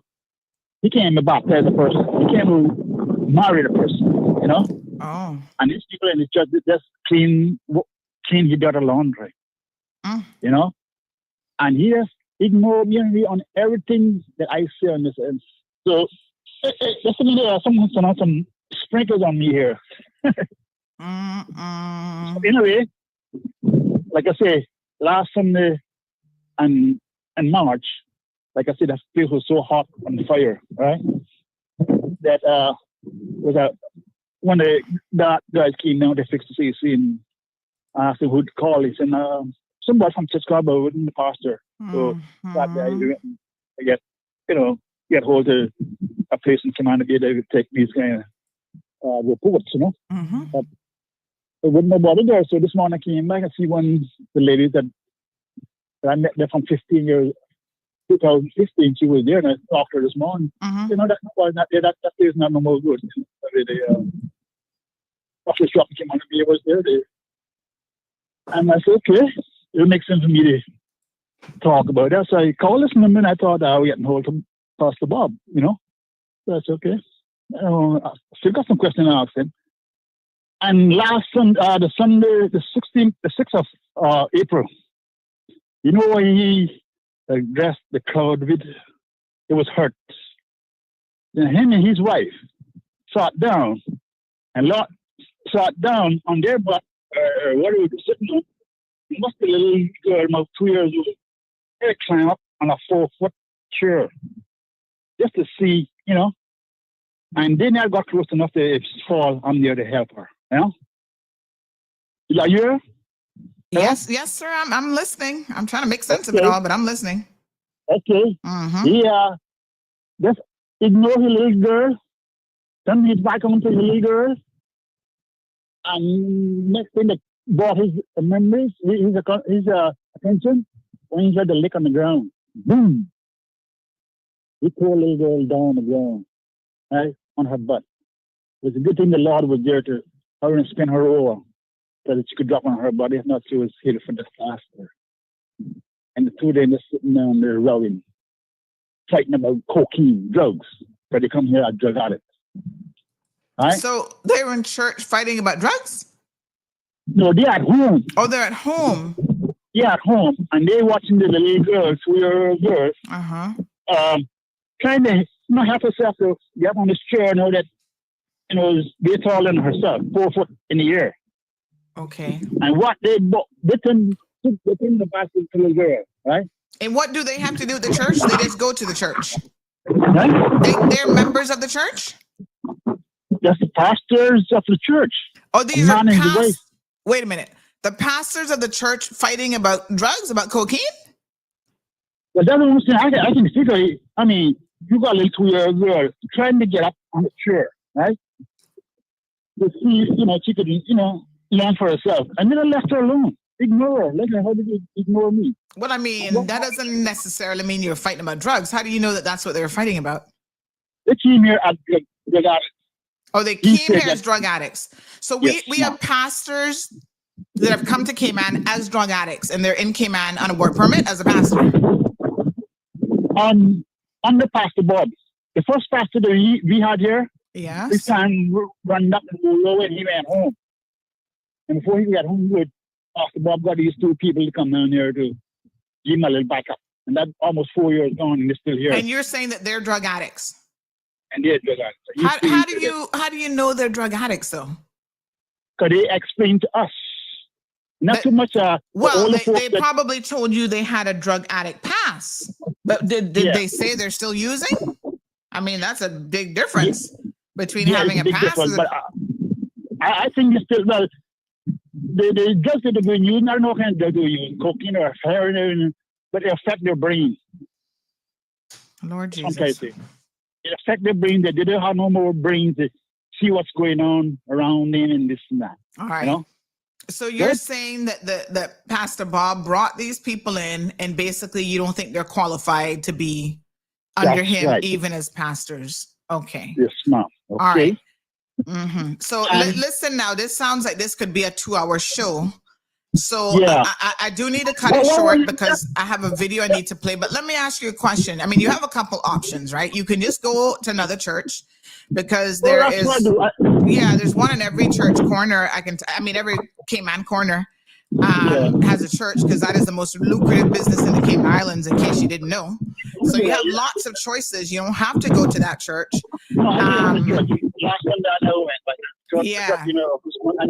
So I would recommend finding a new church. And then, I don't know who oversees this church, but somebody say you can always take it to the Lord in prayer as well. I took it to the Lord. I had a one-to-one man meeting with the Lord. Okay. And at the time, Pastor called me. I told Pastor, right now I don't have time with you because I'm in a one meeting with the Lord. All right. Well, hopefully the Lord told you to just keep it moving, because I know sometimes he can't help everybody himself. He tries. That's right. So what he told me, thank me for defending him. That this show is his show. So just step down and left it for him. You know? Yeah. So I doing what the Lord told me to do. Yeah, that's probably the best thing to do, my dear. Just move on from the situation. Yeah. You told Pastor Bob, but you had to tell him if he doesn't want to listen, then you can't really. No, I can't reach him because he's not on island. But now you can mark down the 2 numbers you called last week and today are my numbers. Definitely not Pastor Bob. Okay. So yes, I called the first number I called last time. I got a Pastor Bob number, and I went back after you said that. When I heard you talk, I know it's the wrong number, so I went for the other number, and that was his number. So this morning I called back his number, and there you again. So look, I tell you what, the Lord was definitely trying to send you in my direction, but thank you, Lord, and talk to you later for us. Yes. Because, maybe the Lord just wanted you to get that off your chest. This morning. All right, my dear. So thank you so much. If you got anything to say about it, just put it on the news and let everybody hear that this. You're live, honey child. So we got 750 people listening online, and then the radio. So lots of people listening. All right, folks, right there. I've been coming on here in Grand Cay, the 14. Yes, sir. And I can do some hell in this church. And make sure you encourage all your church people to go out and vote on April the 30th. There's some important, things that need to happen in this country. Some important referendum questions and stuff as well. All right, brother. Thank you very much. I tell you what, they ignore me like how the pastor ignored me, so I don't really have no faith in them either. Because, Lord. Faith is going on too bad in the Cayman Islands with Caymanians. Yes. Not to say. Yes, my dear. Just a close step here. All right, darling. Thank you so much. Stay blessed. Thank you. Enjoy the day. All right, there. You too. Well, hallelujah.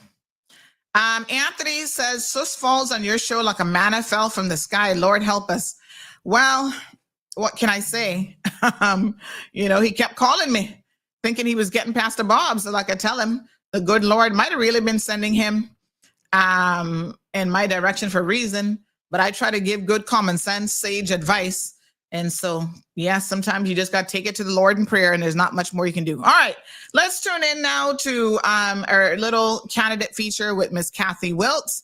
We caught up with her recently. Please sit back, folks. Get your cup of coffee, tea, mocha, Milo, whatever it is you're drinking this morning, and enjoy this segment. And we'll be back tomorrow morning with another full episode of The Cold Hard Truth.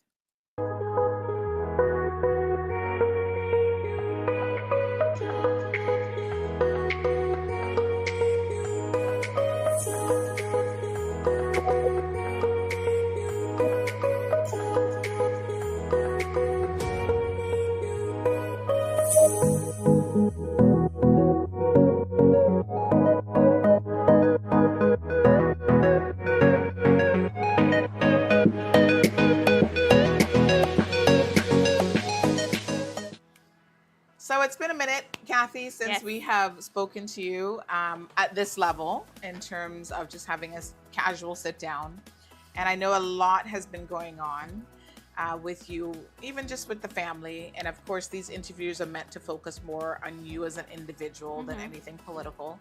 But can you tell us a little bit about what is going on with your kids and just your home life and what you've been up to on that front? Sure. Well, I was just looking at some photographs the other night and just amazed at how fast, number one, time has gone. It's been 4 years. When I got sworn in, there's this photograph that we took as a family out under that big tree in front of the parliament. Yes. And Max was just a little baby. You know, I think he was 3.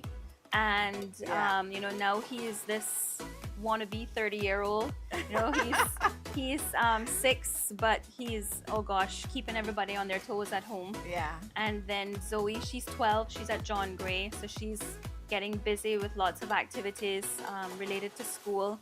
And then my eldest, Rain, she is off at university. She's at University of Tampa. So she is transitioning, you know, into a new space. And then Mike, he's been busy. He was doing freelance compliance work, and then eventually his music gigs just took off. The music industry, I must say, anybody who has any type of role in arts and in music in Cayman are probably really happy to see how embraced musicians are now, local musicians are now, you know, feeling. Most hotels will have local artists out, so he's quite busy. Right now, he's helping me out a lot. He's helping the Caymanian Community Party on our campaign. But yeah, everybody's just, you know, busy doing their thing, and it's nice to be able to settle down on a Sunday when there's no funerals and you know, no work duties, and just either go to church with them or just have some quiet time at home, cook a nice meal. And yeah, but everybody's good, growing up fast, and I'm sure Gigi is as well. Yes, absolutely, absolutely. So it's funny that you enjoy cooking, because I do as well. And I think it is a way, definitely, to express just making people happy. Yes. You know. So what are some of like your favorite dishes to cook? Oh, I love local Caymanian dishes. Those are my favorite. Like, I love to cook conch. I don't really cook it often. Usually cook it like at least once or twice for the year. And turtle. Okay. I love to cook turtle. Again, we don't really eat it very often. It's like a treat. We usually do like around Christmas, maybe, you know, maybe during the holidays like Easter or so forth. And then I like to do like a nice fish, like a rundown or something. Yeah, like a fish dinner, my grandmother would call it. But typically on a Sunday, Michael and the kids love like oxtail, or the girls, they would really like baked chicken. So I normally do like a nice whole baked chicken. Okay, yeah. Nice, very nice. So, I've never cooked oxtail in my life, and I don't think I ever will, believe it or not. It's just one of those things, I don't know, like I'll eat it, but... Funny enough, I have a difficult time eating it because of the oil. So I cook it for everybody. I'll have a little, but I can't really tolerate too much oily food. Yeah. I like just the lean parts, not the but benevolent. Yeah. Fun fact about me is that's one of my dreams, is to one day open a local like fine dining Caymanian cuisine restaurant. Just for fun. Yeah. All right. Might happen. Yeah. One of these days, you know. Yeah, absolutely. I spent a lot of time watching my grandmother cook, and it's one of the things that I feel that I'd like to see our traditions, you know, our Caymanian traditions continue. So many tourists come to the island and they want local food. I mean, you know, we have on the waterfront, you have Luigi and a couple of other places, but I want to do something fine dining. Yes. So one of these days, you'll make it happen. Actually, one of the first dates that Mike and I went on, we went to East End, and Mr. Jerilu, he was doing a presentation of how to cook or how to bake cassava cake, where you actually dig the ground and bake it the old-fashioned way. That's one of our first dates. Wow. Okay. It was fun. Yeah, Mr. Gerlo, he's excellent at baking. He does pineapple upside down cakes, all sorts of stuff. I was surprised at his age. He's still very active. Very. So that's amazing. So if you're not working, you've got, obviously you're an MP, and you were speaker at one point. All of these things come with additional responsibilities. If you're not doing all those and you're not spending time with your family, are you doing anything for fun, like just relaxing? Well, there's very little time for relaxing or fun. Yeah. But when I do find time, it's spent on my sailboat with my sisters. Okay. My dad left us It's a a boat. proper sailboat. Proper sailboat. Okay. Yeah, so we're in the process of sort of refurbishing the inside and trying to get it ready to take back out for sail sometime soon. Okay. Yeah, I was hoping to do it for Easter, but apparently my sisters are going to be camping. Okay. So I guess it'll be after Easter. We'll take it for a sail. Yeah. And you mentioned your dad, and I know this is sort of a sad topic, obviously, for you, Yeah. but since we spoke to you last, your dad actually passed away. Yeah. So our condolences Thank you. on that.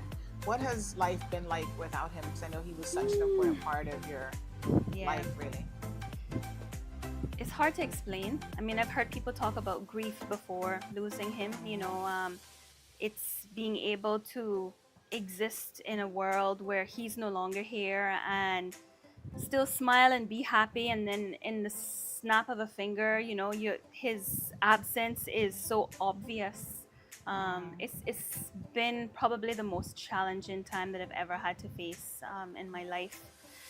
But at the same time, especially now, going into this campaign period, I've finally reached that place where I feel his presence. I'm remembering a lot of the things that he taught me.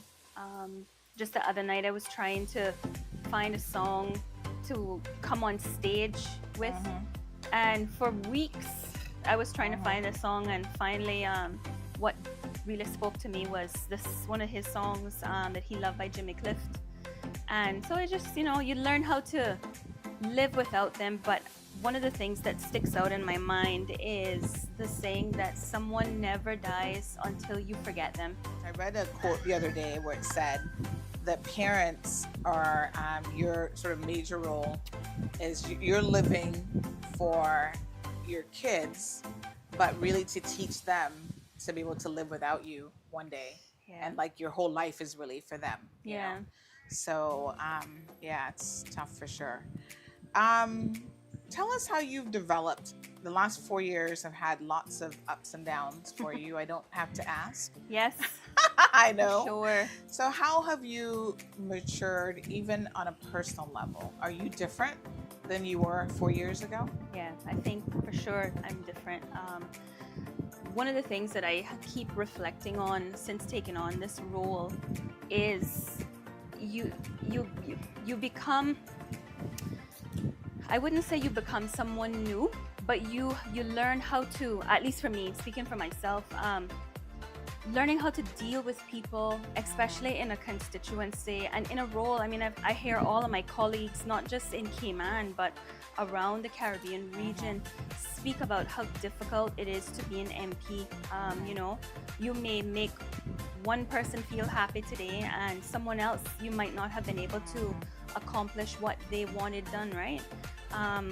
And then you have a lot of times where there's misinformation. I think that was probably the biggest challenge for me when I first took office was, a lot of people, when they decide to run, it's sort of like, oh, but you got to be careful because if you have skeletons in your closet, well, clearly, we're seeing a lot more women putting themselves forward. I'm really happy about that. And for me, the one thing I wasn't prepared for was misinformation. And now that I'm in this space, and I guess what they say, you develop thick skin, right? So you realize that if you respond to everything, it's a distraction from being able to get the work done. And I think that for me has probably been my most, I guess you could say, learning curve as it relates to me personally. Is just learning not to let everything shake me or affect me, and just keep focused on what I'm here to do to, make the lives of the people, better.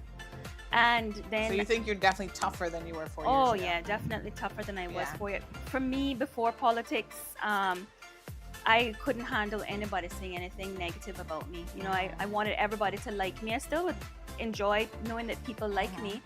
But in this space, you recognize that it's impossible, and you really have to be grounded in who you are. You have to know who you are, you have to know what you represent. And that's probably what I've appreciated most about this journey is just being able to really appreciate the values, going back to my dad and my mom, being able to appreciate what they've taught me and what I live by. So having a moral compass, you know? Yeah. So you get to really see and feel it. Right. And do you think that that has changed maybe even how and what you can impart to your kids, like the lessons you're going to teach them Yes. as they start to grow up as well? I mean, you're talking about having a young daughter now at university. That's such a tough time, you know, where you're looking for acceptance from friends and professors and new environment. You want to be liked. But sometimes you have to tell kids the cold hard truth is, you know what?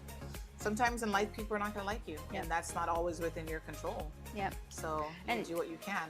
Like you said, it's not always in your control. Sometimes someone may just not like you for their own personal reason, and trying to seek validation from everyone will exhaust you, and you lose yourself in the process. So I have certainly been teaching that, especially to my eldest daughter, that you have to know what you want out of your life and who you stand, what you stand for. And for me, the most important thing for me is who I represent. You might remember our previous interview. I talked a bit about my background and coming from basically nothing. Yeah. But the one thing that I had was strong family values, and every one of my family members can hold their heads high and feel proud of our family name.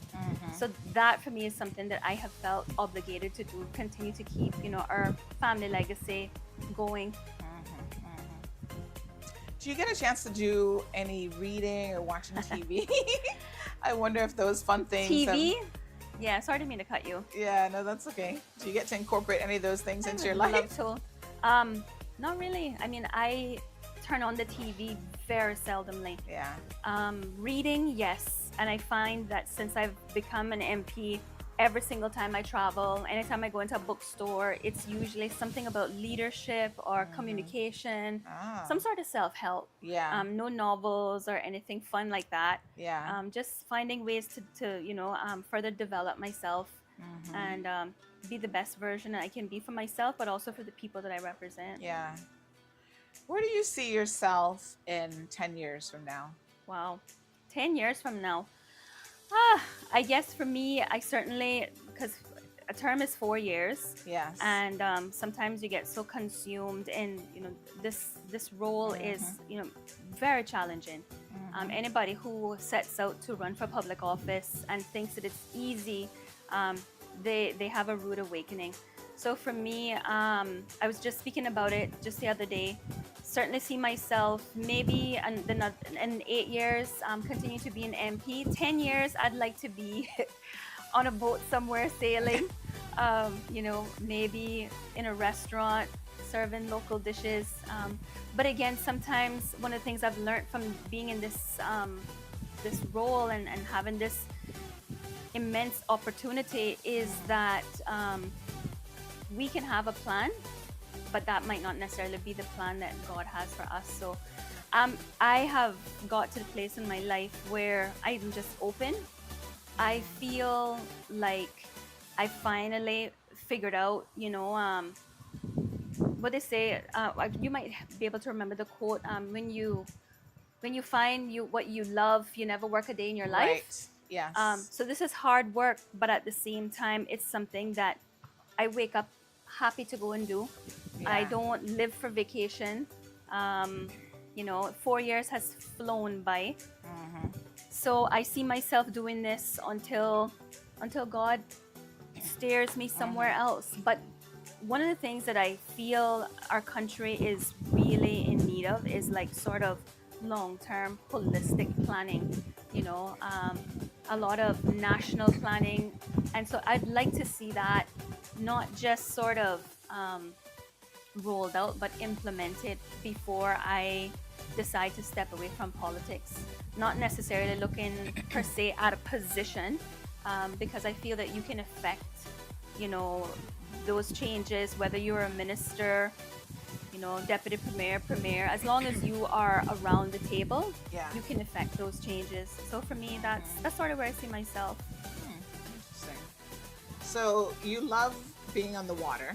Yes. And you say a lot of that comes from growing up. Was your dad, was he actually a captain or? He had a water sports business. And since being elected, I've had a lot of time to reflect on what my dad offered to tourists. And I think that we see it, there are a lot of operators that are doing that now. It's sort of like an experience for high net worth visitors. My dad had a sailboat, so typically passengers chartered the boat. Right. And anybody who knows about sailing is quiet. So when we were off school for summer, we always went to work with him. And I think the reason why that happened was because the tourists enjoyed being able to talk to the children. You know, they'd ask us about our school, what kind of curriculum we had. Is it an American system, British system? And so that for me is sort of what I see. I know there's a lot of water sports operators that are doing that, where they talk about politics, they talk about development.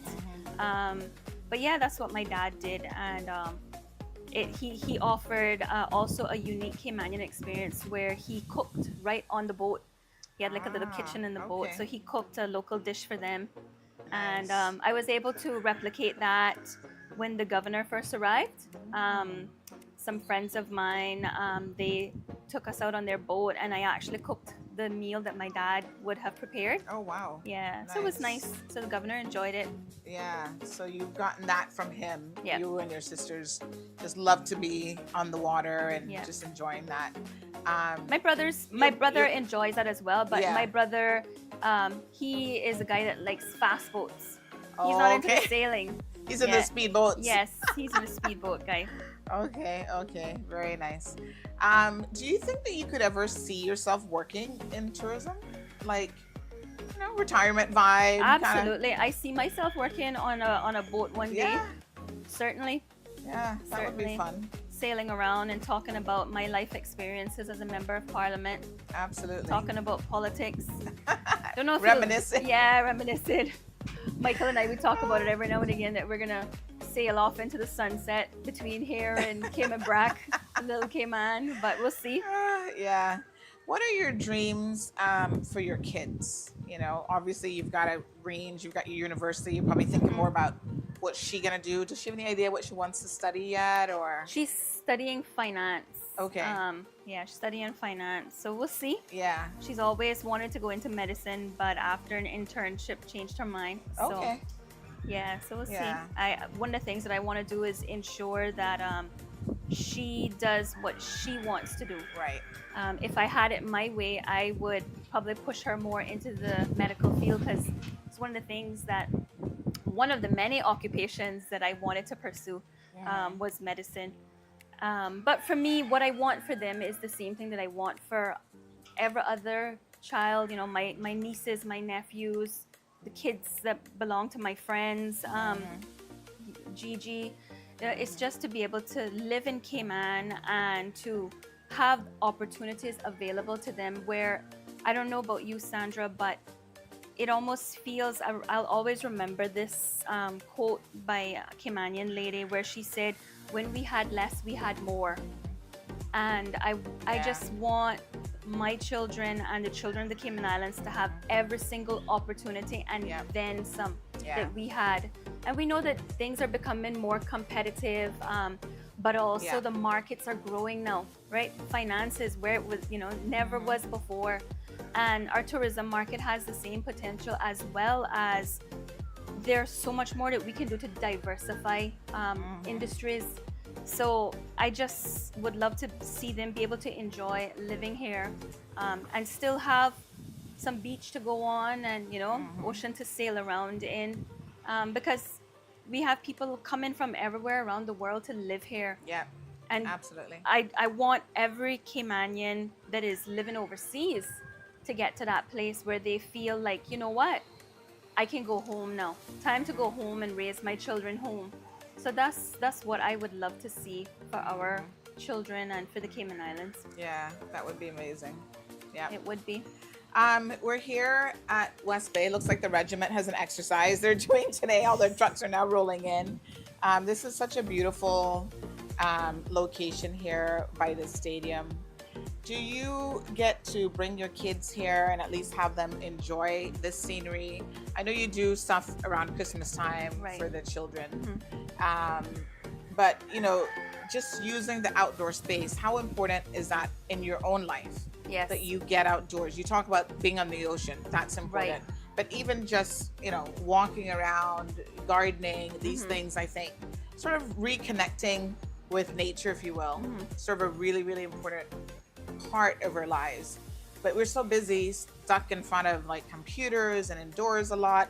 Do you get to spend much time outdoors at all?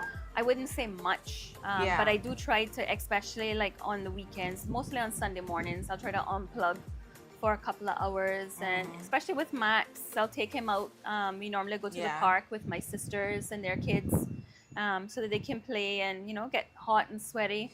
I don't know about Gigi, but Max loves to be behind the device, so we try to, you know, make sure that we set aside. She loves outdoors. Yeah, and you know, once they get outdoors, then they love it's a different story. Yeah, but certainly in this location here, I know it's getting a little loud, but typically what we try to do is have events during the summer, because the same thing, there's not a whole lot for the kids to do in the neighborhood, so we have like activities right here at this park and over at the Ed Bush Stadium, and try to bring a lot of the, you know, the activities here to them. A nice spot that we enjoy is out, they call it in West Bay, all the West Bayers will know, they call it Liar's Tree, but it's Garvin's Park, and it's right out by like Morgan's Harbor. I'm not sure if you're familiar. It's near the dolphin dolphin experience. And they have like a little play area, and so we'll normally go sit out there. Again, you're close to the ocean, so it's like you get the best of both worlds. Kids are having fun. Absolutely. So that's what we will usually do. Yeah. So we talked a little bit about your growth over the past 4 years. Personally, what would you say have been some of the lessons you've learned on a professional level? Some tough lessons along the way, I'm sure, about interpersonal relationships, trust, and the whole 9 yards. But how are have those lessons like manifested themselves for you? Well, I think running as an independent, it was almost impossible, like to foresee how government would have functioned after being elected. And every single candidate, I feel wholeheartedly, ran for the same reason. They wanted Cayman to be better and they wanted to improve. One of the things that I can say I have discovered and you know, learned along this journey is the fact that maybe it's because we have the Westminster system, but certainly there needs to be more organization as it relates to a cabinet, a caucus. But I was saying just the other day to a friend of mine that even if you have an organized party system, you also need to be intentional of determining who you're working with. Are these people individuals who are willing to compromise? Are these people individuals who have mutual respect? You know, there's so many things that you going in, it's sure, you know, I hear all the candidates talking about, you know, I'm gonna do this and I'm gonna do that, and then you get elected and, you know, there was no real party position on the things that we were gonna accomplish over the course of 4 years. And so what happens is you have individual MPs all trying to keep their constituents happy and focusing more on a, I guess you could say, a micro level, rather than saying if we all win, you know, if we all do this, we all win. And so for me, the thing that I appreciate the most is the fact that every time I thought about working with someone now going into this election period, I envisioned sitting around a table with that individual, right? Are we going to be able to sit and have conversations at times where we may not necessarily agree on something, but we can be objective and find a common ground? And it's one of the things that I feel most proud about working with the Caymanian Community Party. You know, we have just recently gone through a lot of our national priorities, and there's no secret. Not everybody's going to be on the same page with these topics, but we've been able to sit and have conversations with mutual respect for each other, and at the end of the day, found a common ground and have party positions that we all understand and know now. And this may be your personal view, but this is the party position. So I feel in terms of what I've learned along the way, that would probably be the most important thing. The other thing that the public isn't aware of is the way in which MPs can communicate with the public. And that, I still feel that we have a long ways to go with educating the people. Because I was one of those MP, no, not before MP, I was one of those members of the public that used to really hold my MP, and I'm talking long before single member constituencies. You'd want to hear more from them. You'd want to know what they're doing, and after getting in and learning a bit more, you understand that there are some nuances.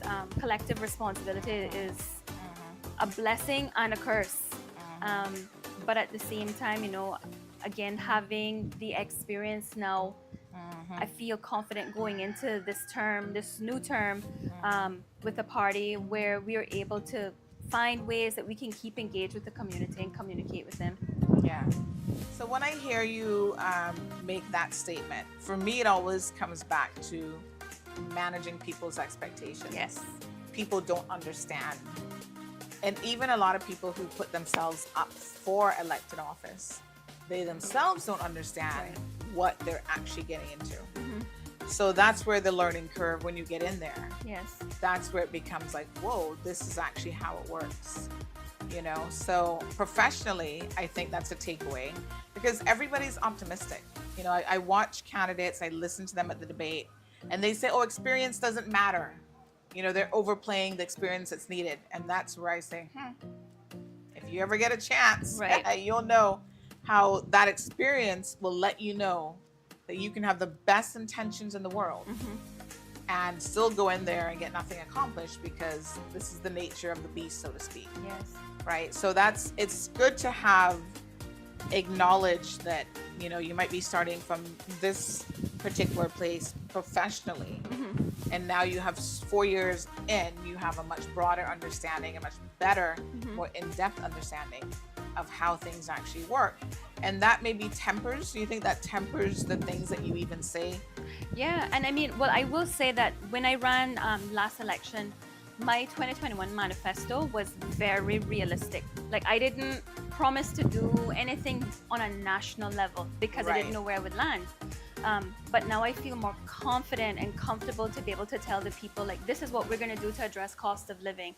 This is what we're going to do to address education, because we have party positions, party objectives, a plan of action, policy directives. So essentially, we can go in on day one and hit the ground running. Yeah, because once you're part of a team, helicopter. That makes a difference. I know we're gonna just go through it. Okay. But yeah, once you're part of a team, yes, you think that cohesiveness and the team. I mean, this is important in any business. Have you ever ran a business before? I have not run a business before. Yeah. All right. So you see, I ran a constituency office for 4 years. Yeah. Now. Oh, before you got in, you ran No, I ran a constituency office for the last 4 years. Oh, for the last 4 years. Prior to that. Yeah. In terms of your communication, if you're successful again, do you see yourself changing how you communicate with your constituency or the general public? Yes, definitely. Well, I mean, again, there's certain things when you get to that bit where you're bound by collective responsibility and you sign an oath of secrecy in cabinet. Yeah. So some things that you can't necessarily run out and tell the public. But I had been doing a monthly constituency meeting for I think it was 2022. Every single month I had a constituency meeting. Hardly anybody showed up. And then transitioned into speaker, minister, didn't have them as frequent. But someone suggested to me that I go out to the people and start having like little pocket meetings, like what every candidate is doing now, these yard meetings. That to me is the way to go. And so those are the things that I feel will promote more communication between MP and, constituents. And that's one of the things that I host throughout the year a number of different events, and you get to talk to but it's at a large scale, so you can't really sit and have a conversation. So throughout the term, every quarter, having a pocket community or yard meeting on a Saturday evening. That's another thing, is a lot of the constituency meetings were being held during the week. Right. When everybody is getting off work, putting kids ready for bed. Yeah. So again, maybe taking a different approach and having it on the weekends when everybody has more time to come out and really engage. Absolutely. And go to where the people are. That's it. That's it. Mall Road, I'm just saying. Yes, that too, Sandra. We got at least 800 people every morning sitting right there for you. I know. But yeah, I mean, it's, again, it's just lessons and things that you learn as you go ahead. Well, Kathy, thank you so much for taking time out of your busy schedule. I know now the heat is on. Yes. Everybody's out there doing their door-to-door, doing their meetings. Yes. The party obviously is very busy, doing party events and stuff as well. How has the vibe been with the TCCP? I mean, it's a new group, but... it's just been awesome, really. And I think it's coming from where we were, having sat in cabinet before and having an opportunity to, we have weekly caucus. So, getting a chance to really sit and converse with all of my colleagues and look at solutions on how we are going to offer the country a way forward, a way out of some of the things that are pulling us all down, cost of living, providing access to housing. It's really, really exciting. And I feel like a lot of the Caymanians, a lot of the residents they are now, there's this momentum growing and everybody's excited because there's this hope, that everybody prior to us launching our campaign was what's, same old, and now everybody is like, wow, something fresh, something new. And I think that I can safely say that our party, every one of the candidates, are persons with high integrity. So it's already, you're walking into a space where people actually feel like they can trust you. And I mean, that's a challenge on its own. Politicians, that's probably one of my bigger challenges, is walking into that space and that stigma of self-serving politicians. And what makes it easier is when you're working with individuals who can prove to the people that they're in it for the right reason. So that's what gets me excited, and I think the public is excited. Yeah. Well, good luck to you. Good luck to TCCP. Thank you, Sandra. April 30th, folks, election day. So hopefully we'll have an amazing turnout. Yes. And the people will let their voices be heard. Exactly. Yeah. Thank you. Thanks for watching.